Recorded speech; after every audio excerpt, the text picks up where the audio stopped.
Well, good evening, everyone. Welcome back. It's been a while since we've had our Wednesday nights, partially because of me, which I apologize for, but partially because of the holidays, which the holidays are always kind of intense.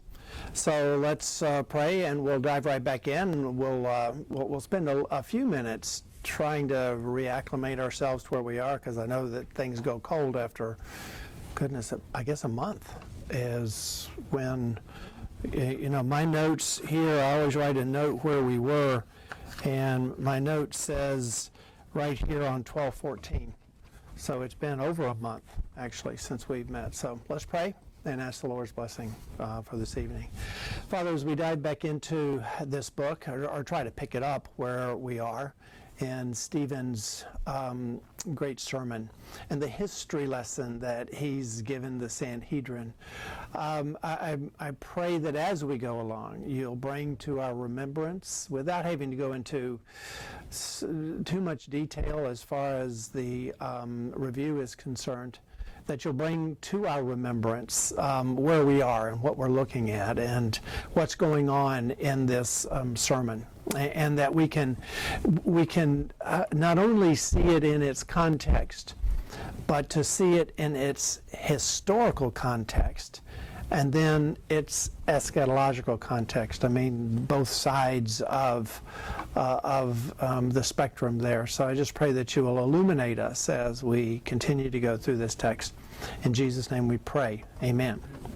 Okay, we are in chapter 7, and I think what I'm going to do is we're in the first 8 verses of chapter 7, and I think rather than going all the way back to the beginning, which we've, I think, been over quite a few times, I think we'll just pick it up in verse 6, because we're going to make a transition. Hopefully we'll make it tonight, moving from the discussion of Abraham, the original covenant with Abraham, and start moving into Joseph, and then ultimately from Joseph to Moses. At each step, Stephen is building a case against his oppressors. And this is, of course, what is going to make them furious at him and take him out and stone him.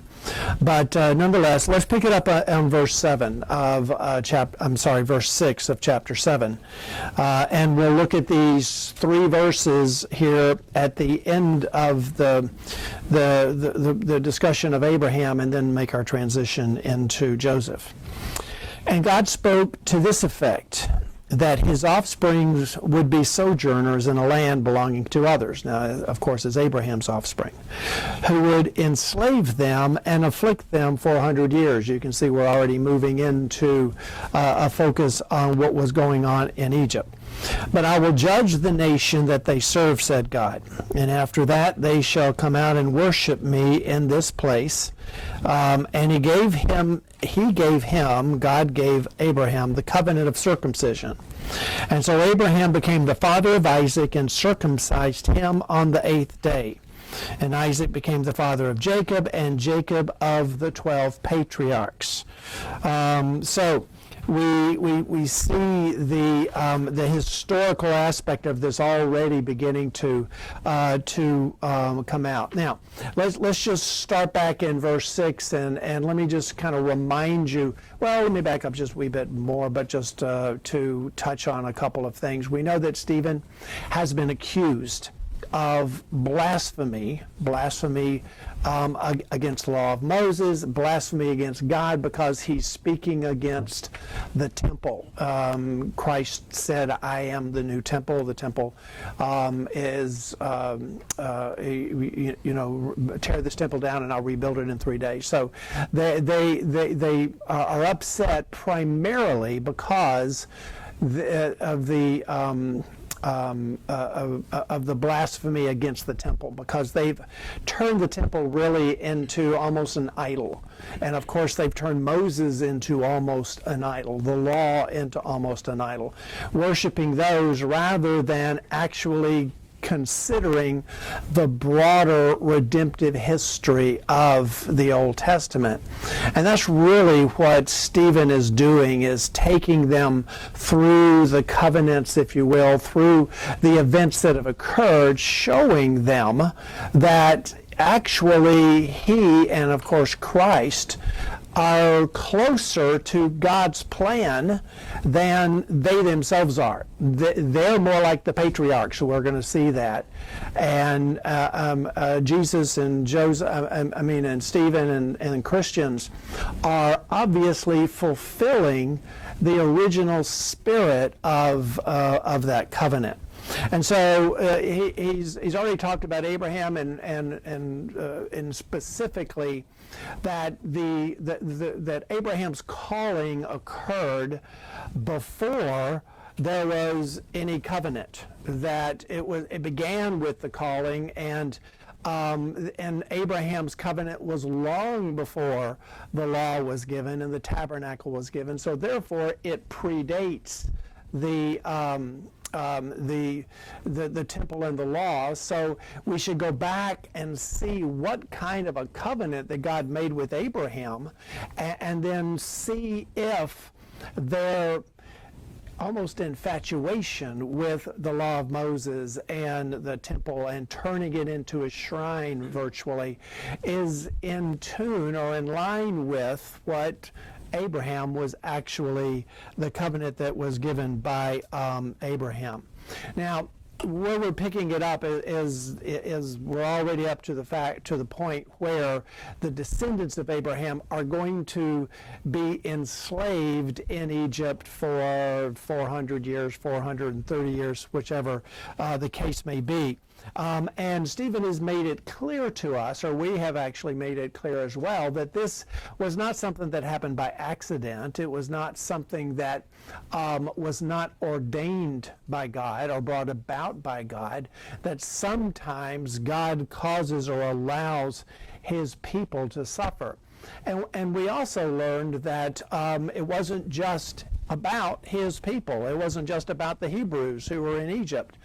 That it was also about the Amorites and the people who were occupying Canaan, that their sinfulness had not reached its full fury yet. Because God doesn't just punish the sins of his people when they turn on him. He also punishes the sins of those who are wicked, and especially something very germane to our subject, he punishes those who oppress his people. And that's part of the argument that Stephen is making. Okay, when we look at this scenario, who's the oppressor and who's sticking closest to Abraham's original covenant? And so they're fitting the mold more than the Jews are, and that's one of the distinctions that he's going to make.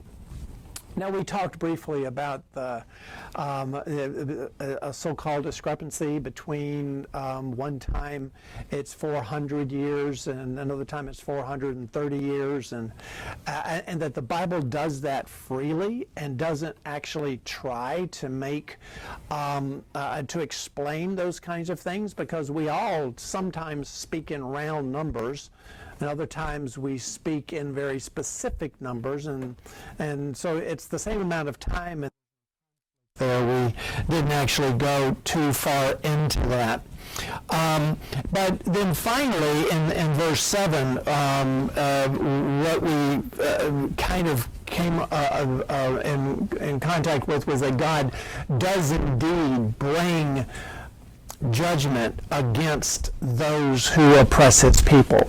And I think this is one of the things that's going to really infuriate the Sanhedrin, who, of course, are so self-righteous and so puffed up. They think, and actually most Jews still do think today, that they are going to go to paradise because they are the sons of Abraham, because they are children of of the covenant, regardless of whether they have a love for God, regardless of whether they fulfill the same kind of faith that Abraham had. They still think that just because they're Jews, they're God's chosen people. And we of course know that God will always have a place in his heart for the Jews because he did set them aside as his people. But that doesn't mean that redemptive history stopped, and it stopped there. And that's one of the points that Stephen is going to be making, that the Jews actually, and when I say Jews, you know what I mean. I mean the Jews that are against Christianity and against Jesus, the Jews that are wrapped up in Judaism, and because they're all Jews, obviously, but the Jews that are malevolent towards Jesus and towards the Christians, and so he's warning them actually in this, and this is going to get even more specific when we move into Joseph, that he's warning them that you need to be careful because God judges harshly those who stand against his people. You think you're his people, but you're not. The people of God now are those who believe in Jesus Christ. And so that's a very powerful statement. Well, then in the 8th verse, we're just going to look at the first part of that verse, where he gave them the covenant of circumcision, and basically, and without getting too technical again, because we went through all of this and we looked at it in a very technical sense, but basically what Stephen is doing here is he is referring to the timeline, the sequence of events. And he's trying to reason with these very staunch people who believe that the law of Moses is everything, and that the temple, which of course it has been since the time of Moses, sort of the central part of all things Hebrew. I mean, everything happened at the temple because that was where God could be found. That's where God came to forgive his people, to atone for them, to accept their sacrifices, and all of those things. But Jesus, of course, has replaced the temple with himself, and the Jews are refusing to see that. But there's a sequence of events that Stephen is trying to get them to see. And before even the covenant occurred, and before the sign of the covenant occurred, which of course was circumcision of the covenant of grace, that before that, and we talked about this quite extensively, even when Abraham was in a pagan environment, probably a pagan himself, probably worshiping the moon gods, at least he was raised in that environment, it was in that situation that God called Abraham. God showered his grace upon Abraham before anything. He talked of the blessing of Abraham way back in chapter 12 of Genesis, right at the very beginning of the discussion of Abraham, because that was God's grace from the very beginning. So what Stephen is trying to establish is that exactly what Jesus has been teaching. The Jews followed a legalistic religion of works. You keep the law of Moses. You keep all of these incredible laws, oppressive laws that the Pharisees had placed on people, and then you're good, you're in God's graces. But Jesus came preaching and teaching that it was all about grace, that we were sinners in the eyes of God, and that God, through his grace, had sent his Son as the atonement for forgiveness, to believe in him and to be saved. And so the first thing that came was the calling and the grace, and then came the covenant, which was a covenant of grace based on faith, again, exactly what Jesus has been teaching. And after the covenant of grace, then there was the sign of the covenant. Then there was circumcision, to make an idol, to make a religious mark of immediate salvation out of circumcision is to forget the fact that the calling, the grace, and the covenant all came before that sign. And what he's doing is he's kind of taking that then and he's going to apply it to the temple and the law. You accuse me of blasphemy. Well, wait a minute. Look what you guys are doing. Look how you have fixated on the law. Look how you have forgotten the covenant that led to circumcision, that you've turned into sort of this idolatrous ceremony. That it is what saves you, kind of like the way Roman Catholics look at baptism now, that it's the baptism that actually brings about the salvation. Well, no, it isn't. That's putting the sign of the covenant before the covenant. The covenant is a covenant of grace, and God saves by grace. And so, finally, after all of that, way after all of that, again, he's making his argument out of history, comes the temple and the law. And so here they're accusing him of blasphemy because he's not seeing their view of the temple, which is virtually idolatrous, or their view of the law, which is legalistic to the core and a covenant of works. And they've forgotten the true covenant that God has made. So that's really the sort of the theology lesson that Stephen has been giving the Sanhedrin, backing it all up in history. Any questions on where we are? I know I kind of rushed through that, but I didn't want to go into any really substantial details on that because it does get a little bit technical as far as that's concerned. And Stephen doesn't stay technical the whole time. So any questions? I can see you're all real excited, and I just really thrilled you. But if I didn't do a review, you'd complain and say you didn't know where we were. So it's kind of between a rock and a hard place. But anyway, let's start. If you have your study sheets, we are now on B with a half a parentheses behind it, passing down the covenant relationship. That's probably on your page 32. Am I correct in that? 31? 31? 31? Well, it would have been last, Kay, have you got any 31s?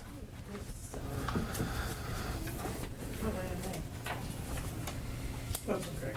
Oh, you got verse 9. That's why. Yeah, he needs 31 if you have it. You got the next page, and this is 31. There you go. Yes, we almost finished when we stopped. We're right at the very end here. And the second part, the second half there's more text there, but this is the second thought, if you will, there in verse 8. And so Abraham became the father of Isaac and circumcised him on the 8th day. And Isaac became the father of Jacob, and Jacob of the 12 patriarchs. Now, why do you think Stephen reminded a bunch of people who knew more than anything what the ceremony of circumcision was when it occurred, and probably could quote every chapter and verse of where it was stated in the Old Testament scriptures? Why do you think Stephen would tell this group of scholars that Abraham had Isaac circumcised on the 8th day? What overall point is Stephen making now? I mean, just think about the sermon in general and the history that he's just shared, and the fact that he's taken them back to Abraham, and Abraham's covenant was a covenant of grace that Abraham accepted by faith, a faith that we determined was not natural to him. Where did that faith come from? From a moon worshiper living in Haran or Ur. Where did that faith come from? God called him gave him the gift of faith. So why do you think, and I should have just totally given it away, why do you think that Stephen is mentioning the fact that Isaac, all the patriarchs, are circumcised on the 8th day? Because they would identify with that. I mean, They would identify with that, but let me put the question a different way. What part in their acceptance as God's chosen people does an 8-day-old baby have? Zip. Okay? Stephen is trying to change the paradigm in these people, but he's doing it in such a way that he's doing it historically. He's trying to go back and say, look, this is the way it's always been, right? Why do you think God has baby boy circumcised at 8 days? Because it's not from man to God, it's from God to man. That's the way the covenant has always been. He's just described that covenant of Abraham, and it's all been God's grace and faith. But where did the faith come from? You see, it's all God to man. And so Stephen is going to be driving that home, that these patriarchs that you idolize, that you've turned into bigger than life, especially, going down to Moses, larger than life people. Well, take a closer look at them, look at them closely, and let's ask ourselves if these are the kind of people that you really want to reflect. Was this God's plan for you, to be like these patriarchs now that you are idolizing? And again, bringing it home, or at least trying to bring it home to this group of Old Testament scholars, that this is all God to man, and that redemptive history has culminated not in our legalistic attempts to find God, but in God's continued grace, and Jesus, of course, being the quintessence of that grace, the climax of that. So he goes on and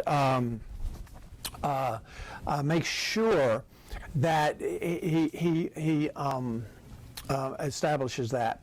Now, why do you think that he would list all the patriarchs?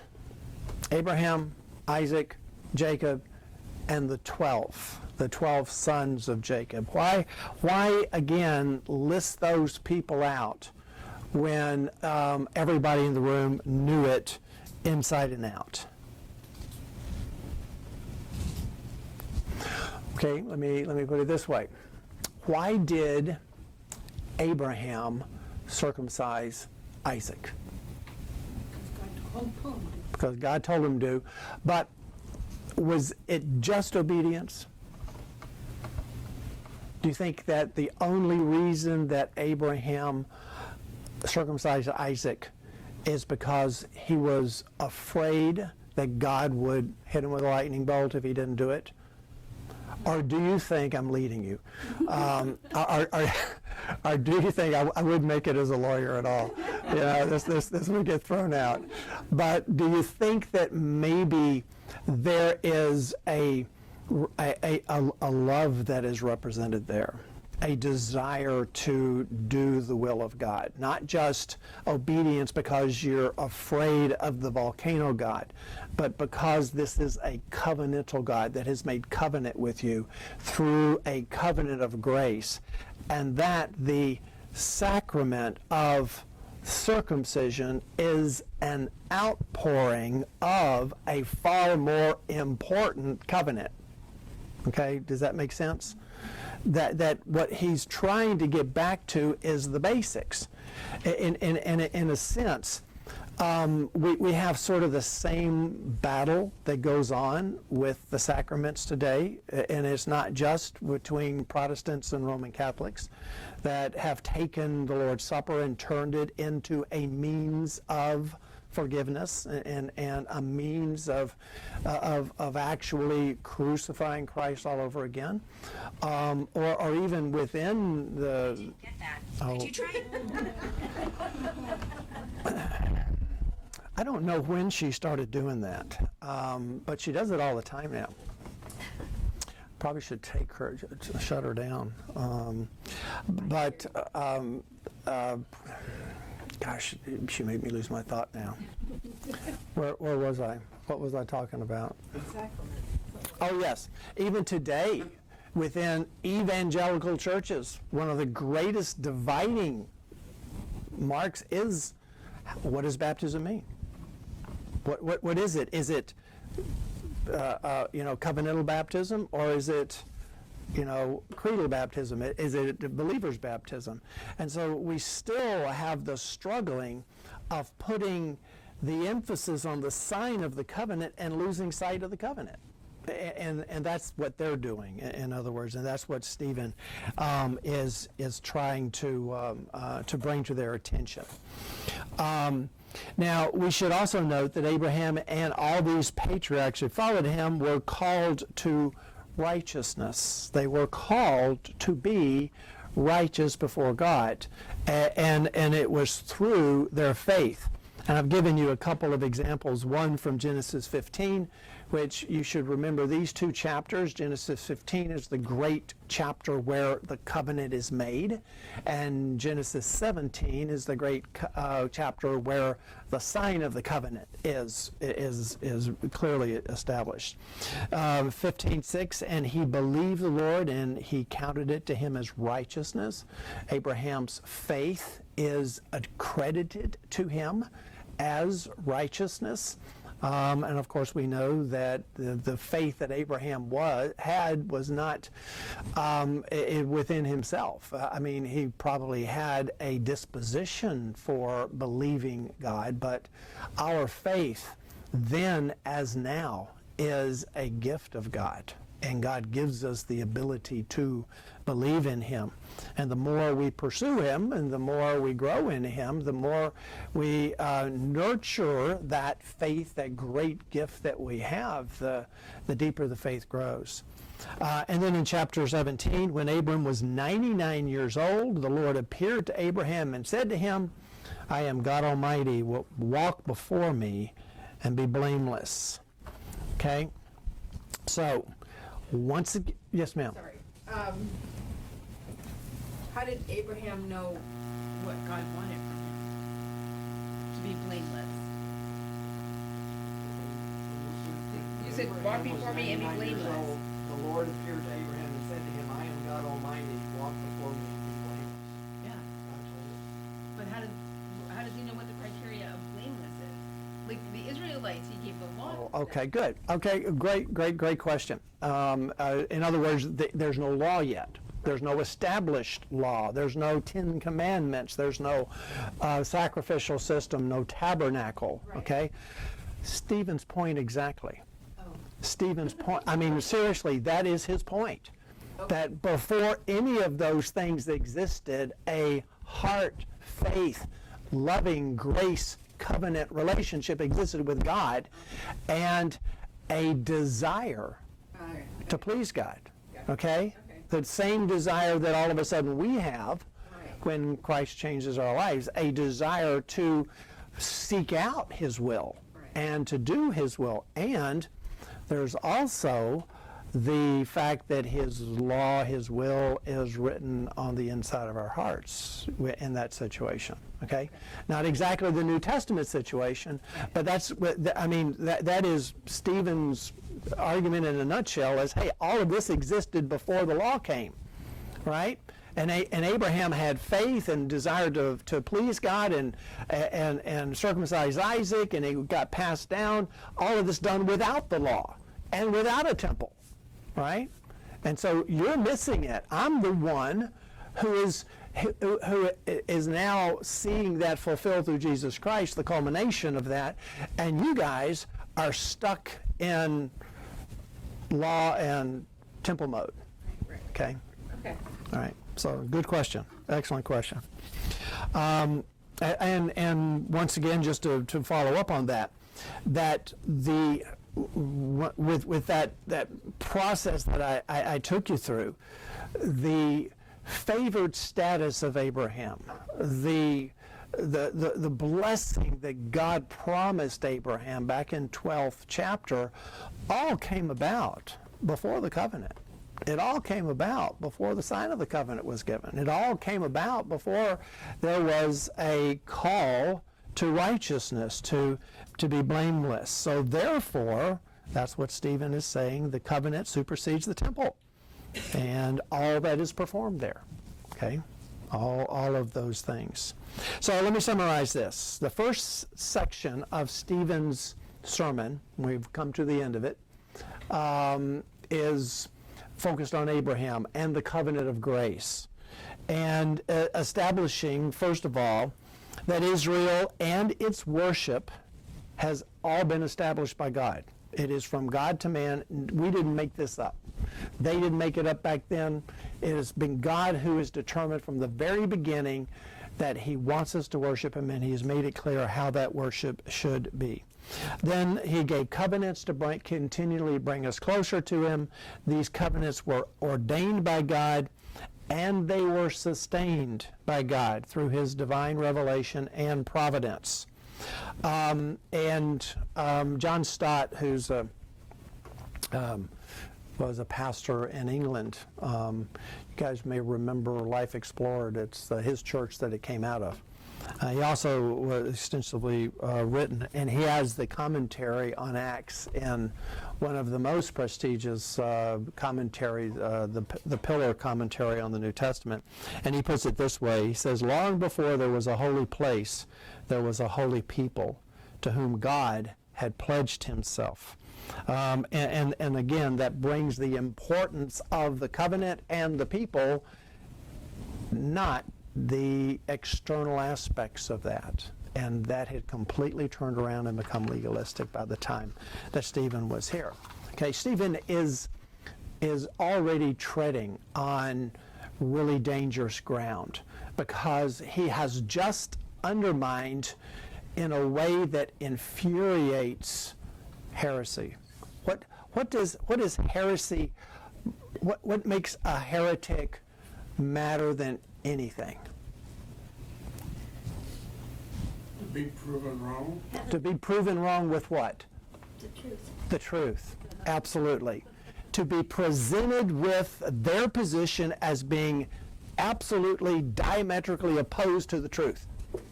Okay? And instead of saying, wow, man, that makes sense. You know, you're talking sense here. But we know that the guy in the back of the room was listening. You know what I mean? There were some people who were paying attention. Even though Stephen's going to be the one killed for it, what he says did make sense with some people. And we just don't, you know, we'll find out when we get to heaven who those people were. Okay, that's the end of the first segment. Any questions on Abraham, the covenant of grace, the beginnings? And I know I give you Dr. Raymond's quote many times, and but it's one that is so true. We are all here because of a covenant that God made with Abraham. We are the extension, the culmination, the consummation of the covenant of grace that God made with Abraham. Yes, sir. Now, Abraham wasn't a Jew.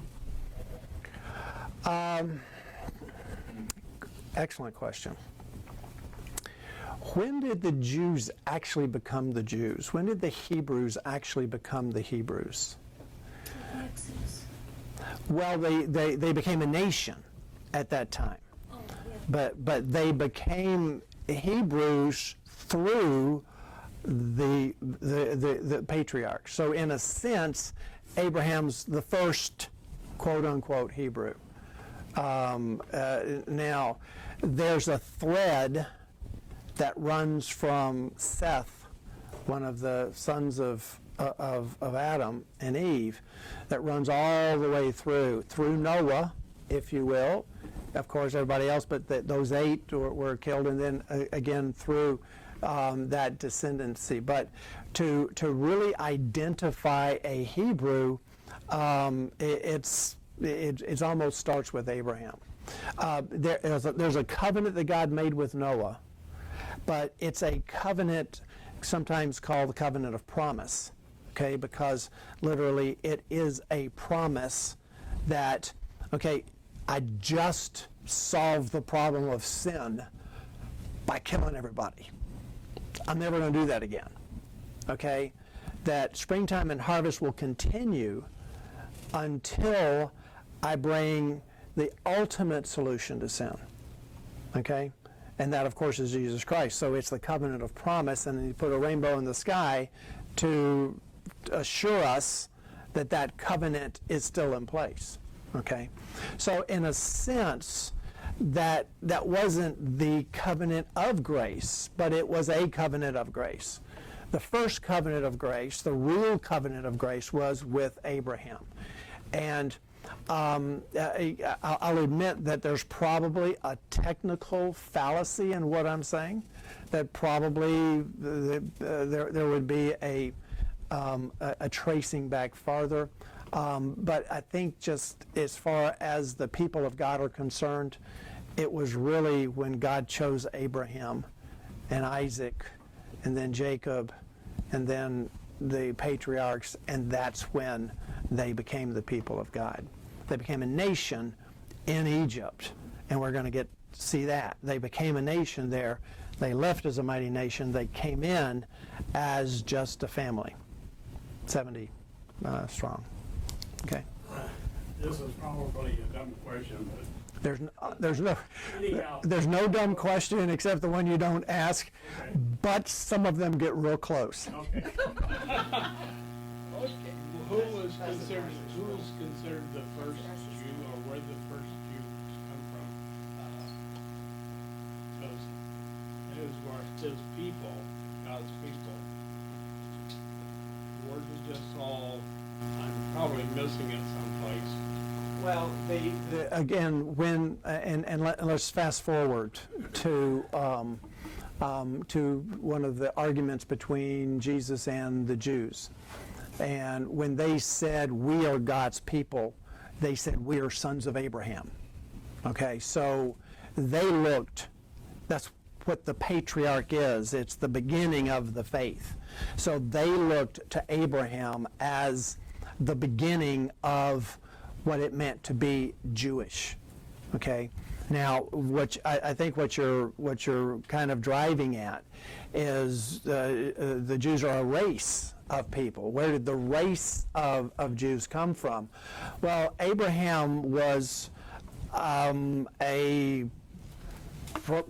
to Babylonian than he was a Jew at that time.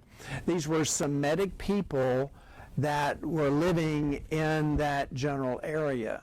So the first thing about being a Jew was that you were a son of Abraham through God's choice. Remember, Abraham had another son, right? Ishmael, by Hagar, the handmaiden, who became the head of the Arab race. Okay, Muslims look back to Ishmael as their they actually look to Abraham as their founding father too.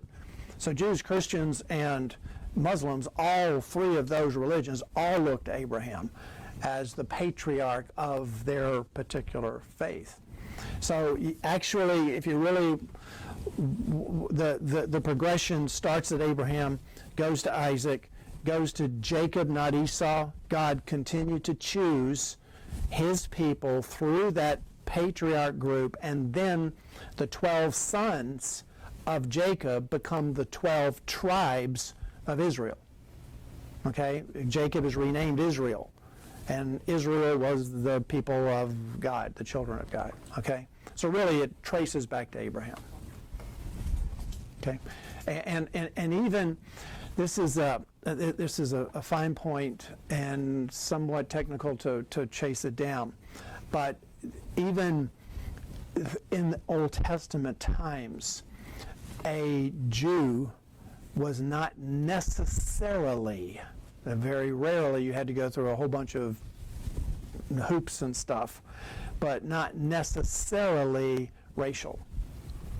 Okay, there were other people brought into the covenant. I mean, the nation that traveled with the Semitic people, who were not necessarily of that lineage.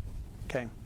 But it really is the people, you can trace it all through the patriarchs. That's why the patriarchs are so important. That's why they have made them bigger than life in Stephen's day. And that's one of the things he's just getting ready to sort of pull the rug out from under him. Yes, ma'am. Why is it that so often God passes over the firstborn? His choice doesn't, it's almost never the firstborn. Well,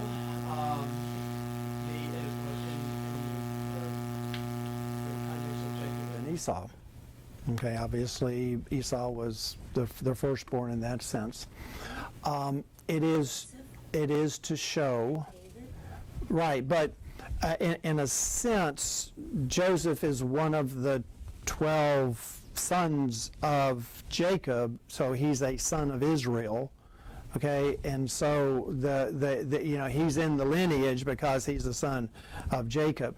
But when God does that, and David is a great example, okay, because there are all these brothers that are bigger and stronger than he is, and he's this ruddy youth out there shepherding the sheep.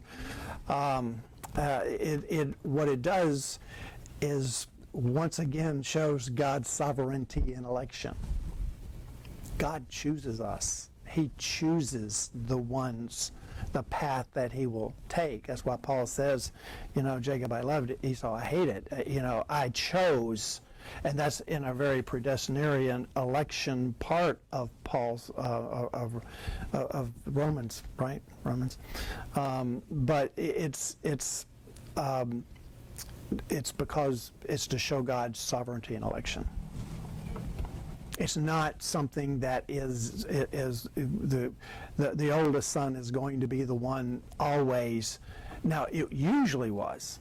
It was usually the eldest son that had the birthright. Yeah, but it was not always. And whenever it wasn't, it was God's clear choice, and that's the emphasis. Okay. All right. Any more questions before we move on to Joseph? Does anyone need 32?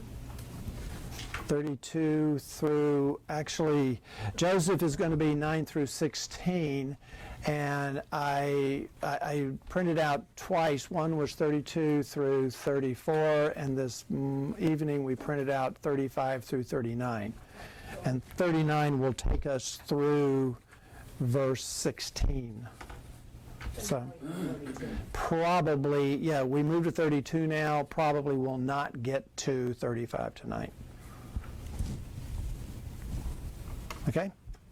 So why don't we do that? Let's take a look. Let's read the next section of Stephen's sermon, which is switching to how the people of God, how the children of Israel, now that's the designation, how did they get to Egypt? So they needed a deliverer. Okay, we're heavily into redemptive history now. So let's look at the 9th verse. And the patriarchs, jealous of Joseph, sold him into Egypt. But God was with him, with Joseph, and rescued him out of all his afflictions, and gave him favor and wisdom before Pharaoh, king of Egypt, who made him ruler over Egypt and over all his household. Now there came a famine throughout all Egypt and Canaan, and great affliction, and our fathers could find no food. But when Jacob heard that there was grain in Egypt, he sent out our fathers on their first visit. Just notice how he keeps nailing that. Our fathers, our patriarchs. He wants to really establish that he is also a faithful Jew and that he's not a heretic. He sent out our fathers on their first visit, and on the second visit, Joseph made himself known to his brothers, and Joseph's family became known to Pharaoh. Significant little statement there when we get to Moses. And Joseph sent and summoned Jacob, his father, and all his kindred, 75 persons in all. And Jacob went down into Egypt, and he died, he and our fathers, and they were carried back to Shechem and laid in the tomb that Abraham had bought for a sum of silver from the sons of Hamor in Shechem.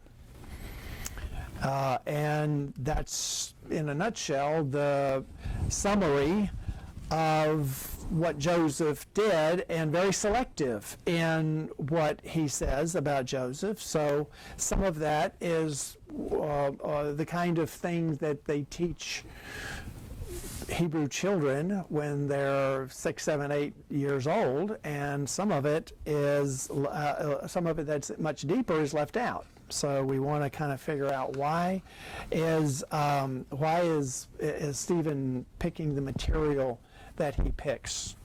But anyway, let's move on into some of these. With Abraham's covenant, and it's significant now in our minds, we're going to continue into Joseph. Now, what I just summarized as far as Abraham was concerned, Stephen established that this was a covenant of grace, that it all occurred before Abraham came about. Before the covenant, or the sign of the covenant, before the temple and before the law, but that revelation began way back in Ur and led Abraham all the way through the process that God had planned for him, and that this was a covenant of both grace and faith. Now, with that behind us, Joseph is going to start getting a little confrontational, let's say.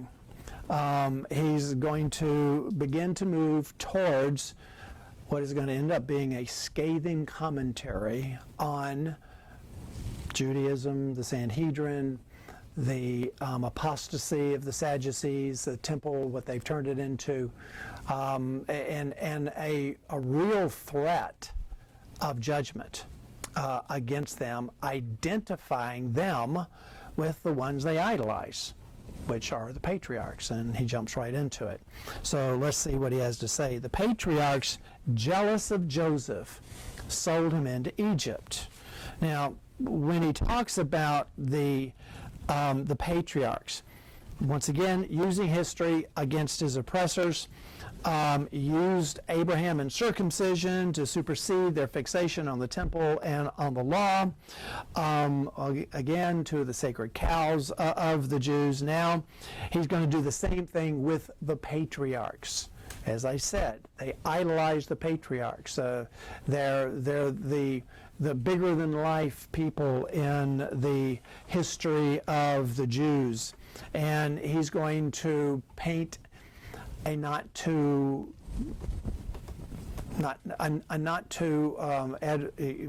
pretty picture of them. And in fact, what he's going to do is he's going to show how the patriarchs stood against God's plan. In other words, God is the one who provided Joseph with the dream that he had, which was a dream in which his 11 brothers and even Jacob, his father, were bowing down to him. If you remember, that's what got them so furious at him in the first place, that sort of led to the selling him out. But he is going to make a point that, okay, you've put all your stock in the patriarchs. Well, guess what? The patriarchs are a product of God's infinite grace, because if there was ever a group of people who did not deserve to be the patriarchs of the people of God, it's these 11 guys, okay? And so that's the point that he is going to be making. This is something that Jesus did as well. Stephen is so close. Stephen reminds me of James a lot. I think James with maybe a little bit of a less brash way of expressing himself. But when you read James, he was so close to what Jesus taught. I mean, you can almost word for word find parallels in Jesus' teaching with James. Well, it's pretty much the same way with Stephen. Do you remember what Jesus had to say to the Pharisees, the scribes and the Pharisees, about the way they idolized the prophets who were past and how they killed the prophets who were here now, how they were totally oblivious to God's continuing revelation all the way up through the apostles, and how it was always after the fact that they deified these. And I've given you Matthew 23. Most of you are very familiar with this. In fact, actually, we're going to revisit this on Sunday because this is kind of part of when Jesus says, "Who do men say that I am?" Well, one of them are the prophets, and it's kind of the same thing. They're all dead prophets. He says, "Woe to you, scribes and Pharisees, hypocrites, for you build the tombs of the prophets and decorate the monuments of the righteous, saying, if we had lived in the days of our father, we would not have taken part with them in shedding the blood of the prophets. Thus you witness against yourself that you are sons of those who murdered the prophets. Fill up then the measure of your fathers." Boy, that is a stunning statement there. "You serpents, you brood of vipers, how are you to escape being sentenced to hell? Therefore I send you prophets and wise men and scribes, some of whom you will kill and crucify, and some you will flog in your synagogues and persecute them from town to town, so that so that on you may come all the righteous blood shed on earth, from the blood of righteous Abel to the blood of Zechariah, the son of Barachiah, whom you murdered between the sanctuary and the altar. Truly I say to you, all of these things will come upon this generation." A scathing commentary on the way that they have become so small-minded. Actually, it's worse than that. It's not that they're small-minded. It's that they have corrupted the true religion of Yahweh. This is why Jesus got so upset at them. This is why he went into the temple and chased out the money changers. This is why he told that parable. What parable goes right down the line with what he just said? What parable did Jesus teach? That the way he just described that, the vineyard. He sent a servant, they beat him up and sent him back. Sent a servant, they beat him up. Sent a servant, they killed. The son, oh, now they'll trust my son. And they kill the son. So Jesus tells the parable of exactly what they're doing. But Stephen is doing the same thing now that Jesus did with the scribes and Pharisees. He's doing the same thing with the Sanhedrin, pointing to the patriarchs, because the patriarchs stood against God's chosen one. God is the one who chose Joseph. And you were jealous of him. You stood against, you opposed, or the patriarchs opposed God's plan. God sends his son Jesus. You opposed God's plan when you killed Jesus. Here I stand as a Christian apologist, a Christian evangelist, and you're going to kill me. When you do that, who are you siding with? Are you like the scribes and Pharisees? Are you like the patriarchs? Or are you more like Joseph? Who's more like Joseph, in other words? So that's kind of the focus that he is making. And of course, we all know this, that all of that evil was meant by fallen, sinful, natural, hateful hearts to be evil, but God turned every bit of it around and meant it for good. And that, of course, is going to be one of the great lessons of Joseph. But unfortunately, a lesson that the Sanhedrin has not learned in the slightest, has not picked up anything from history. You know, when we get on in this, I mean, this is so interesting to me, and I realize I'm a history buff in a sense. I like history. I like world history. I like American history. I especially like the church history, the history of the church.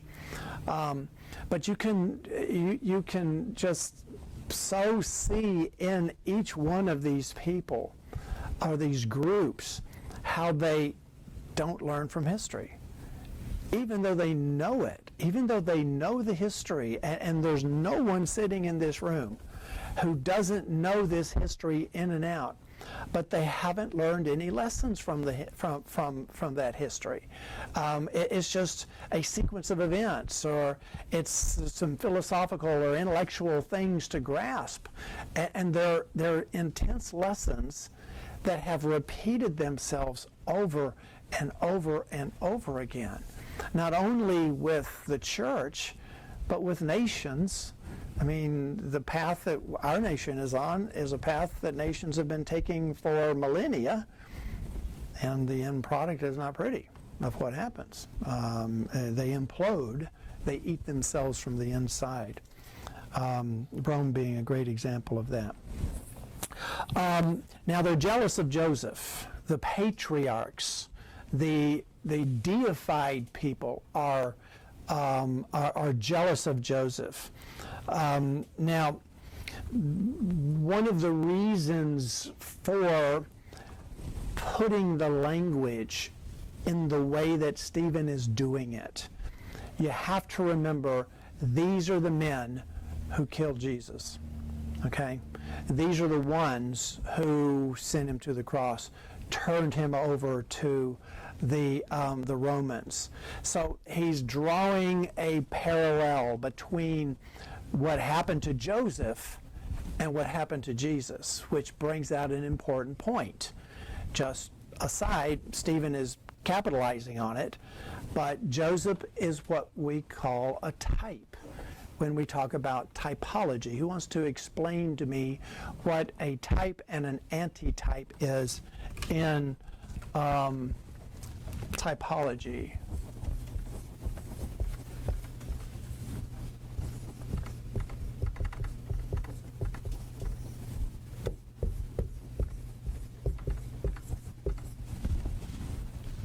Anybody want to take a stab at that? What is the type and an antitype in, did I say topology? Sorry. Okay, never mind. I'm challenged with spelling. And writing and drawing, among many other things. Okay, typology. Let me do this better. Is there an E? Don't look at me, I don't know. No, is that right? Okay, it's embarrassing. Cut that out of the tape. Anybody want to tell me what a type is and an antitype is, and the idea of topology? Only one of the most important aspects of the Bible. So you need to know this. You should be able to recite it. It's not. It's not a trick question. So a type is like a shadow of something that is. It's like a mock-up, a representation of like an ultimate thing. Right. Like in Hebrews, it talks about these were all shadows of things that were to come, like types. Right. Okay, so the type is the Old Testament, usually, shadow, that is a type that is like a pointer that points us to a New Testament reality. Okay? In this particular sense, in this particular case, we have Joseph, who is a type of Jesus, who is the antitype. Now, that seems like it's backwards, it seems like this guy should be the antitype and this guy's the type, but no, that's the way it is. The type points forward to the realization of that type, which in this case is Jesus. Jesus is the antitype of so many Old Testament figures. He's the new Adam. He's the new Moses. He's the new Joseph. He's like, for so many of these Old Testament figures point us forward to Jesus. Yes, ma'am. Did they have any idea that Joseph's story was pointing forward to the Messiah? That's a good question. And one I can't answer because I don't find that discussed. Seems like Stephen knows. Well, Stephen definitely knows, and they should know. And when Jesus was here, he explained to us why they didn't know. Yeah, It's because they have eyes but can't see, they have ears but they can't hear, they understand. And so they're blinded to only see the details and never to put two and two together. All right, so, but the Sanhedrin should know that. Now, we have, in our development as Christian, we have what we call epiphanies, like the wow, okay, the aha moments that we have.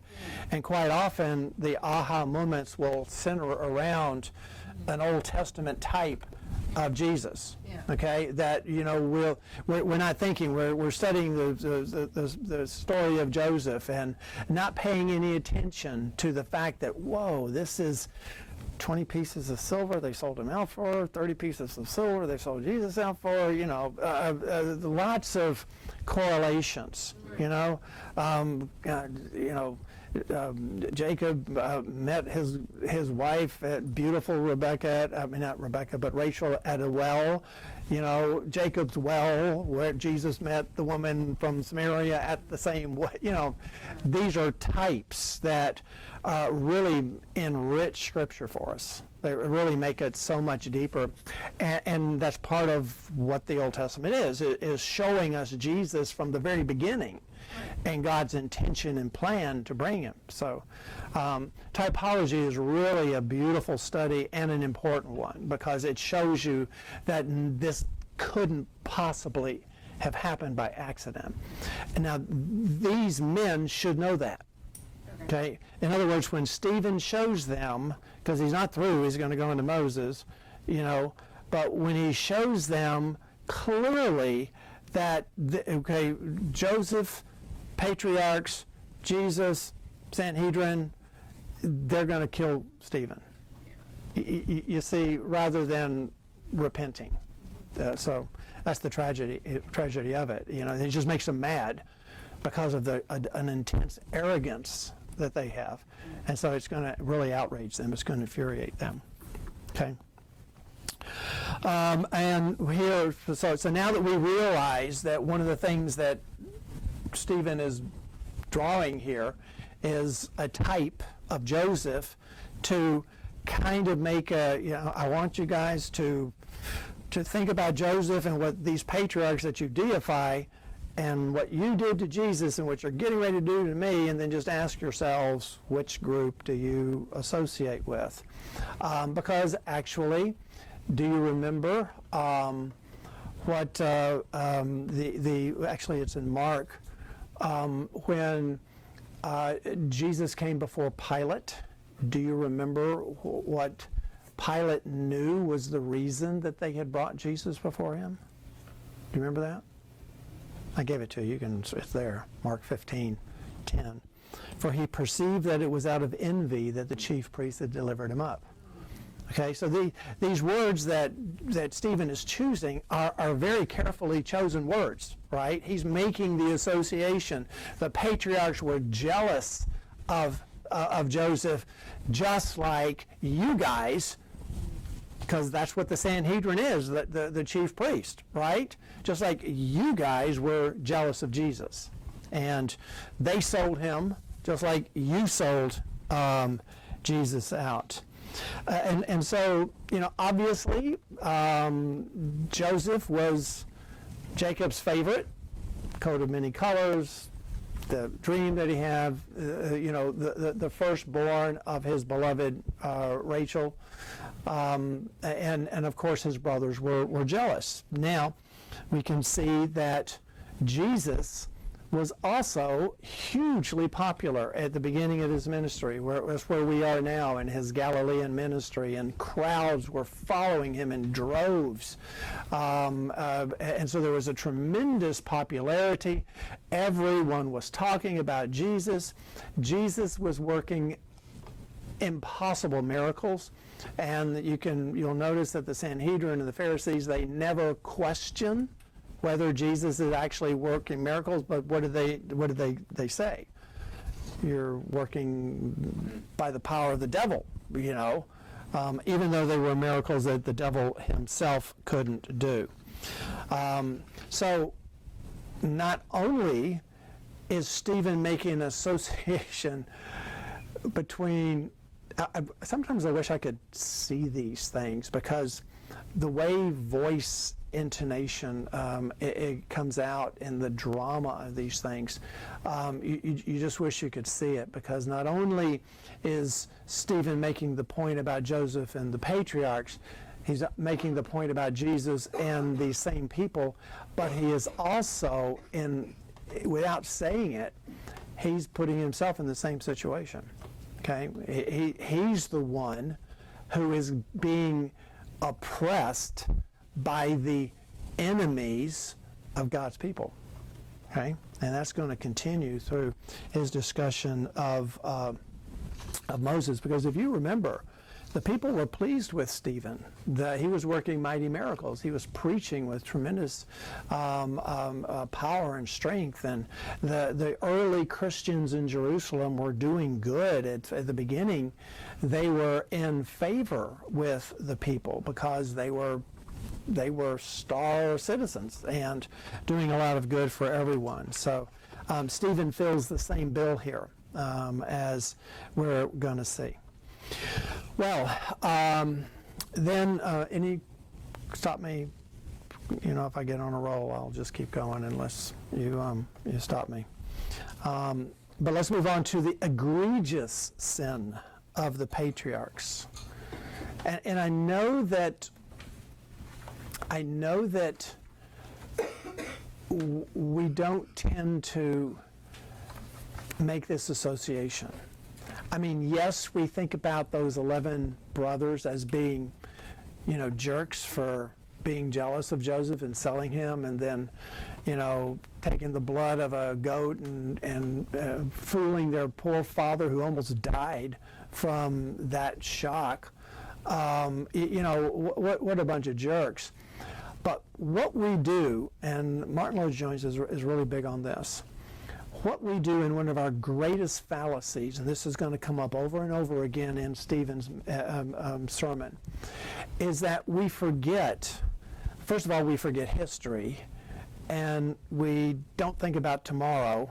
We live for today, but more importantly, we forget that this is God's history, that this is God's present, and it will be God's future.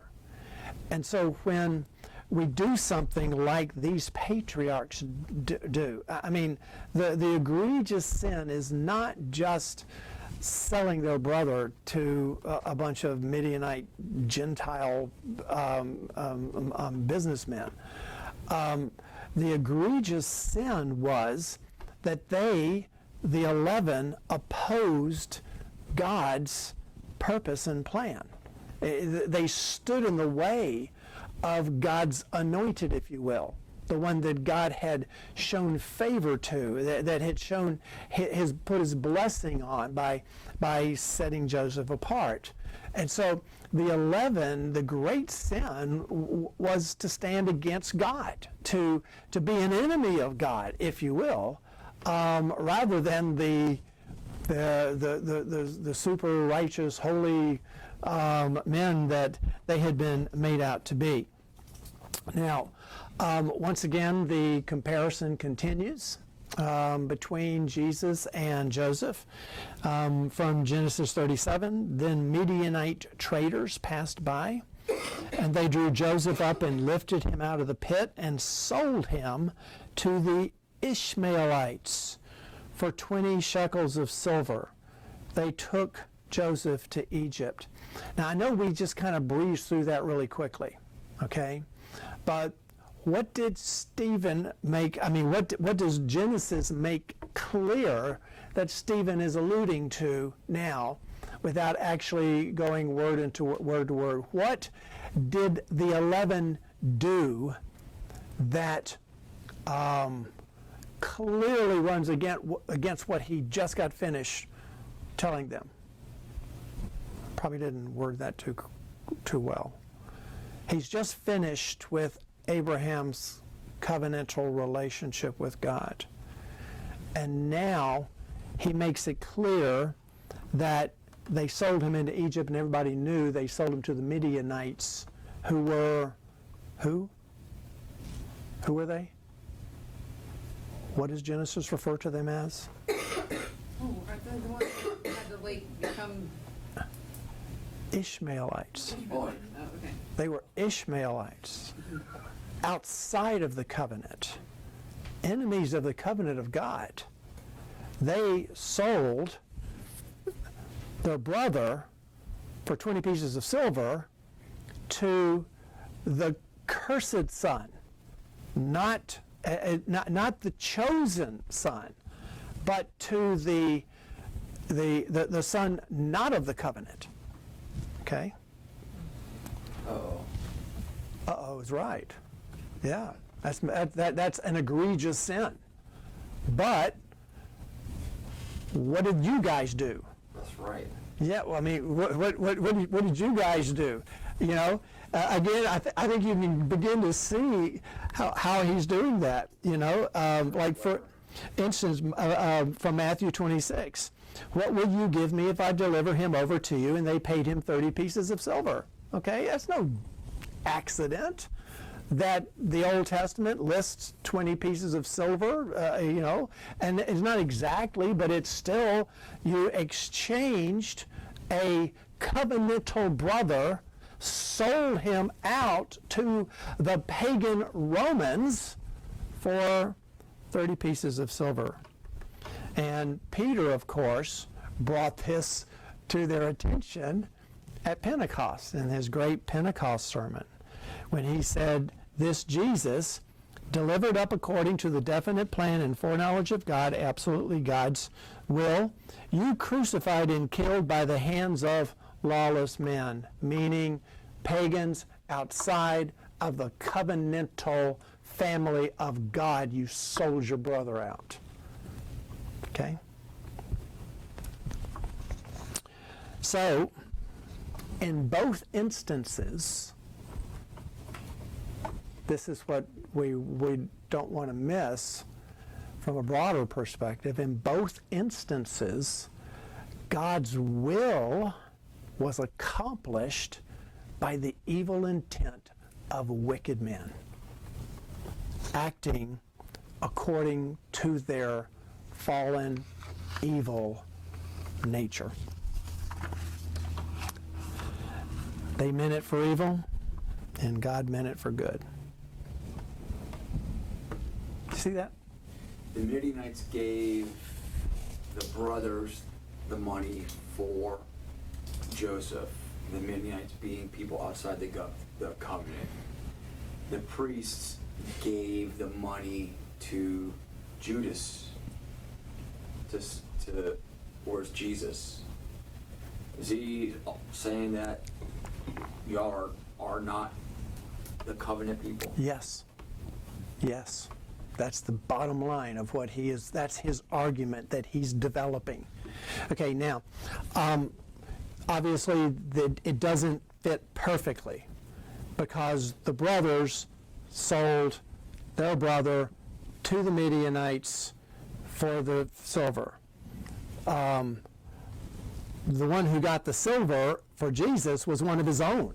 Yes. One of his own brothers who betrayed him, but who gave him, into the hands of the Midianites or the Ishmaelites, the Romans.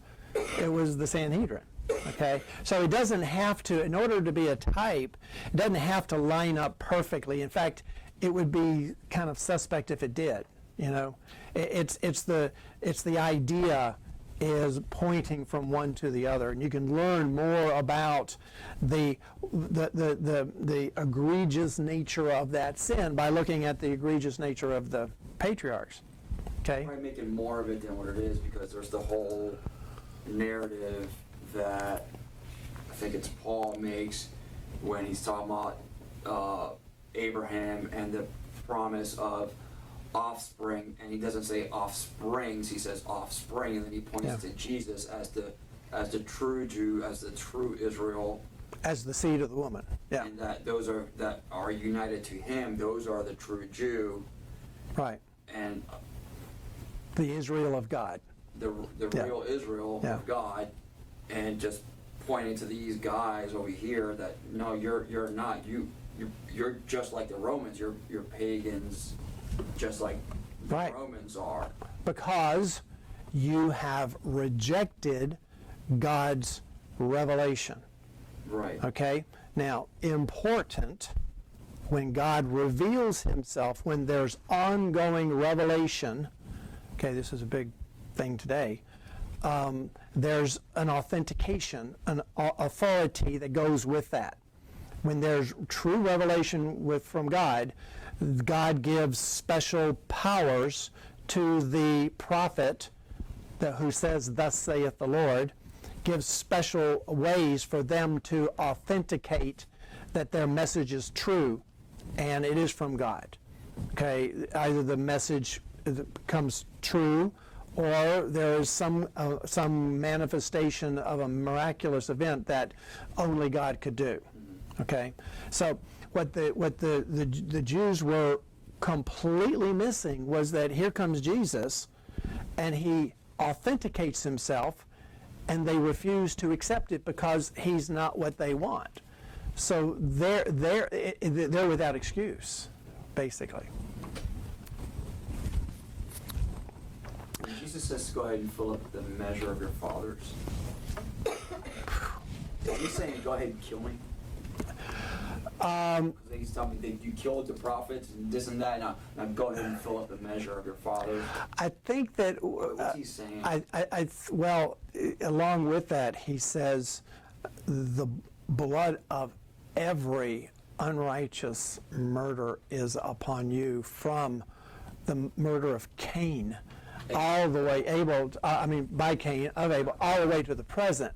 So basically, what he is saying is that, you have condemned yourself by associating yourself with those who killed the prophets, even though you say if you lived in that time you wouldn't.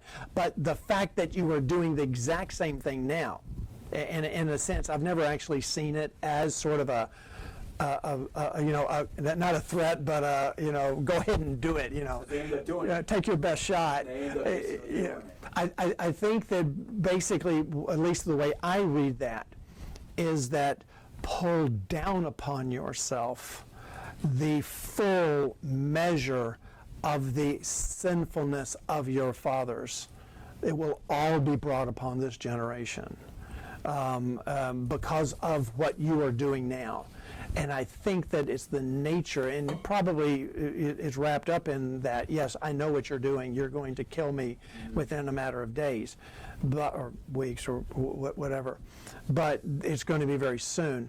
And by doing that, because of who you're killing this time, this isn't the serpent. This is the son, who the king says, surely they'll listen to my son. But that's a profound statement, that fill up the measure of your fathers, fill up the full measure of their guilt, if you want to call it guilt, of their accountability for the evil that they have done, the evil that you're filling yourself up to the brim. When I read that, it was putting me in mind of the full cup of God's Absolutely. Yeah, I think in the Old Testament, that test of the adulterous woman, right? Yeah. She had to drink the dust and then fill it up, and she had to drink it and let this cup pass from her. yeah. That's a better way of saying what I was just trying to say, that you are facing when the guilt, that what you're actually filled up with the full wrath of God. Your cup overflows, if you will, not with blessing, but it's standing to face the wrath of God. And then when the crowd calls for Jesus' crucifixion, or to the garments, and they said, Let his blood be upon us and our children. Yeah. Yeah.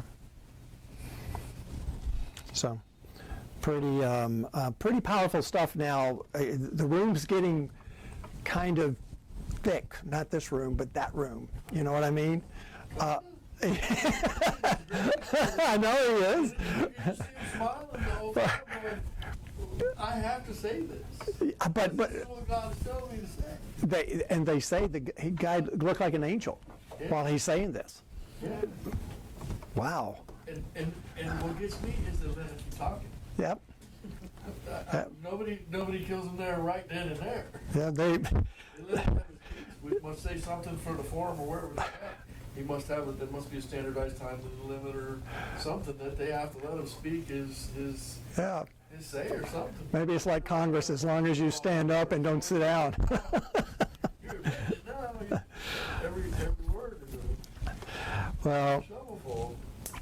well, anyway, that is, yeah, the room's getting very, very tense.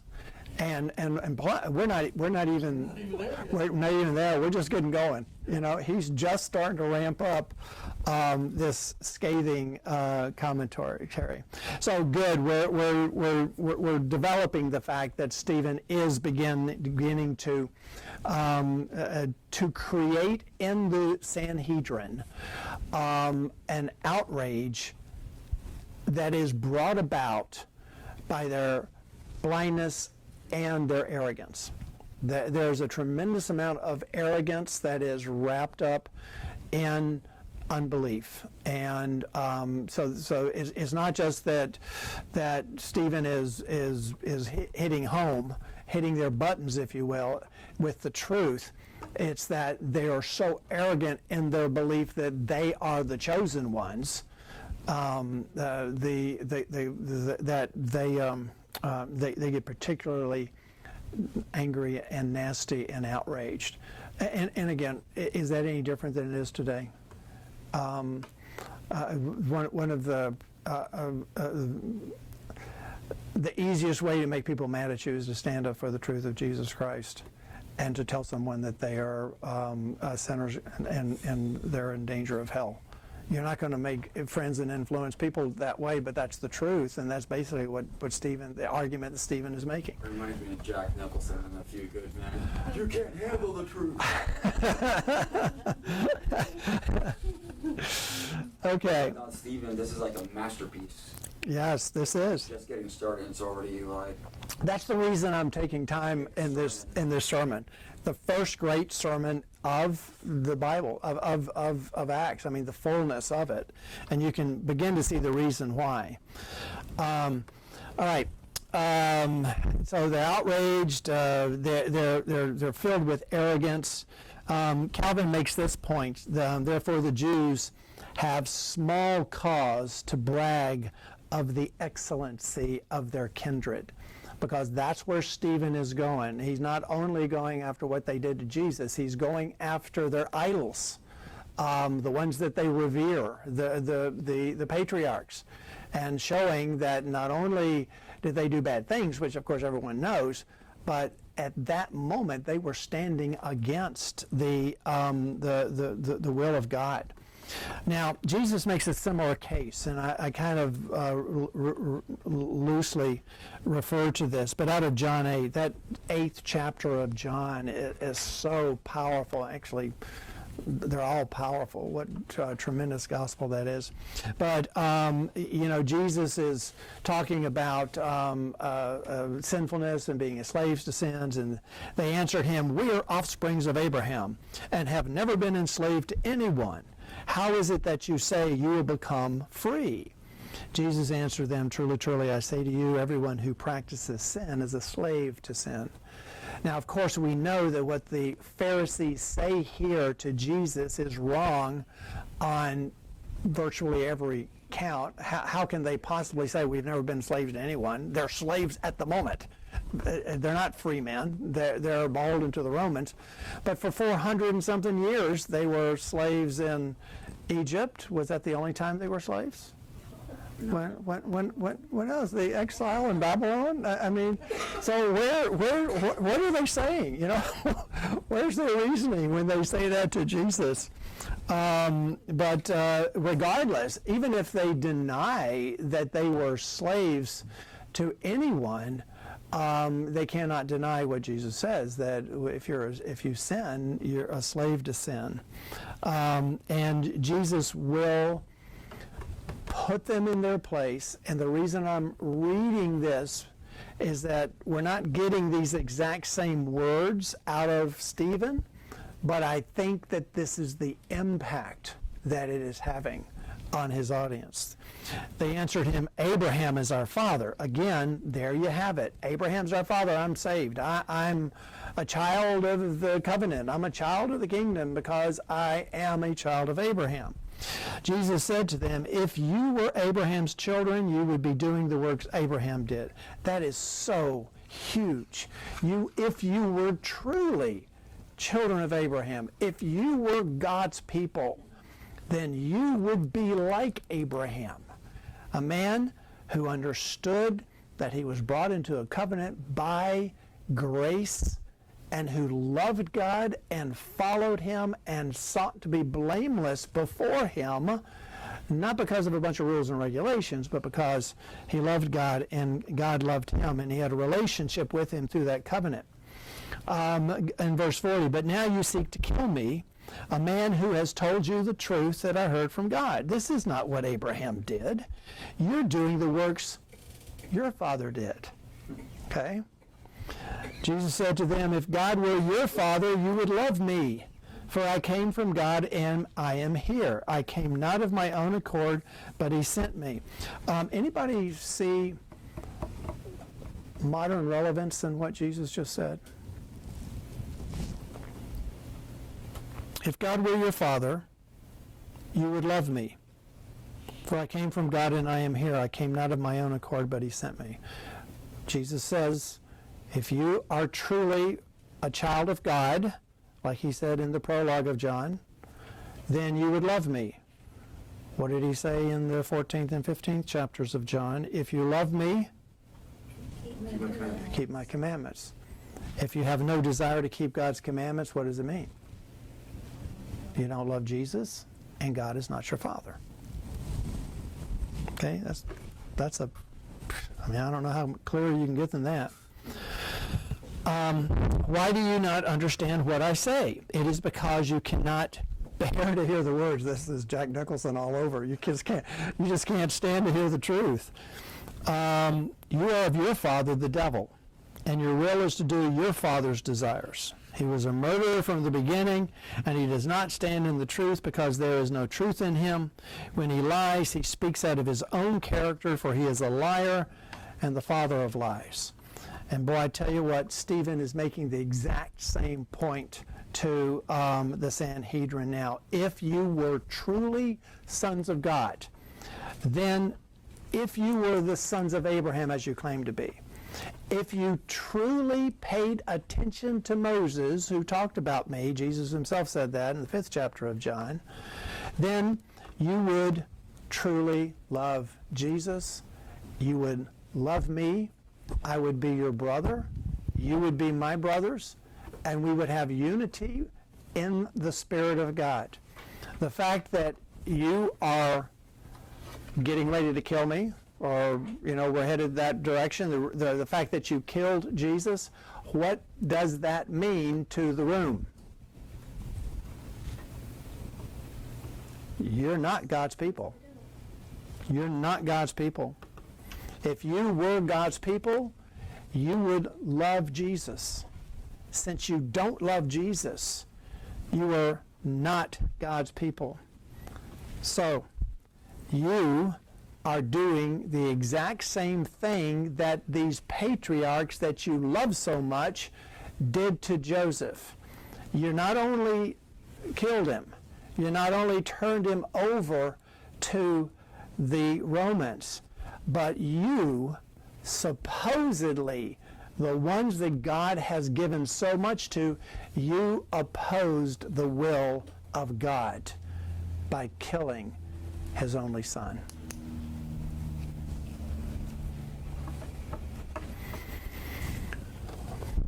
I think that's a pretty good place to slow down.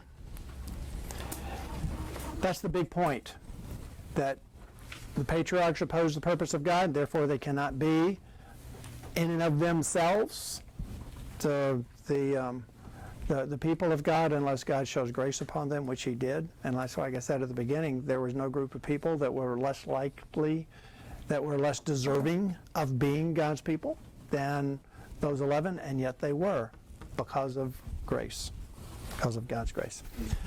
Okay, today is 18. All right, any questions? I ran over a little bit, sorry. Let me pray and I'll let you go. Well, Heavenly Father, what an amazing book you've given us, how deep it is. And I know that we could even go deeper. We could spend a lot of time just going through all of Old Testament Scripture and finding all of the ways that what Stephen is saying must have been resonating in the minds of the people who were there. They know your book. They studied it. And yet they were blind to seeing your plan, your redemptive plan, your revelation as it continued through Jesus, through the apostles. Lord, we are thankful that, first of all, that you've given us this book. Secondly, that you've given us a love for it. And then thirdly, that you have opened it up for us, that you illuminate us, that you show us how special it is, how deep it is, and how wonderful it is. We give you all the glory for that. We ask that you would keep everyone safe as they go home, and that we would return this weekend to worship and praise you again. In Christ's name we pray. Amen. Lord bless you. And Lord bless you.